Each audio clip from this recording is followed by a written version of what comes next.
દાહોદ જિલ્લા પોલીસે પેટ્રોલિંગ દરમિયાન બાતમીના આધારે દેશી બનાવટના તમંચા સાથે 2 રીઢાઓને ઝડપી પાડ્યા હતા.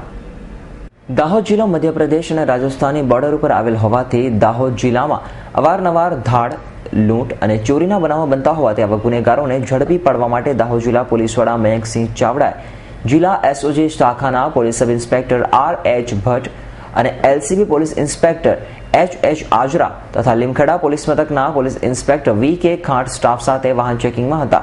તે સમય દરમિયાન બાતમી મળી હતી કે જેસાવાડાથી ચિલાકોટા કથોલિયા રોડ ઉપર થઈને છગડો નંબર GJ20V2013 પસાર થવાનો છે અને તેમાં બેઠેલા ઈસમો ગેરકાયદેસર દેશી હાથ બનાવટનો તમંચો તેમજ કારતૂસ સાથે પસાર થવાના છે.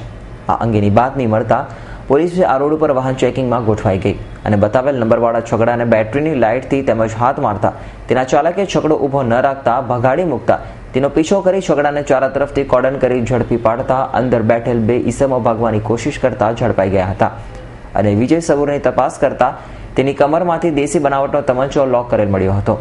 જ્યારે સુરેશ મંડુ બારિયાની તપાસ કરતા તેના ખિસ્સામાંથી કારતૂસ નંગ 1 મળી આવ્યો હતો. રમેશ મંડુએ આ 3 આરોપીઓ સહિત છગડાને દાહોદ પોલીસે પકડી પાડી વધુ તપાસ હાથ ધરી છે. Iqbal Shaikh, S9 news, Shehera.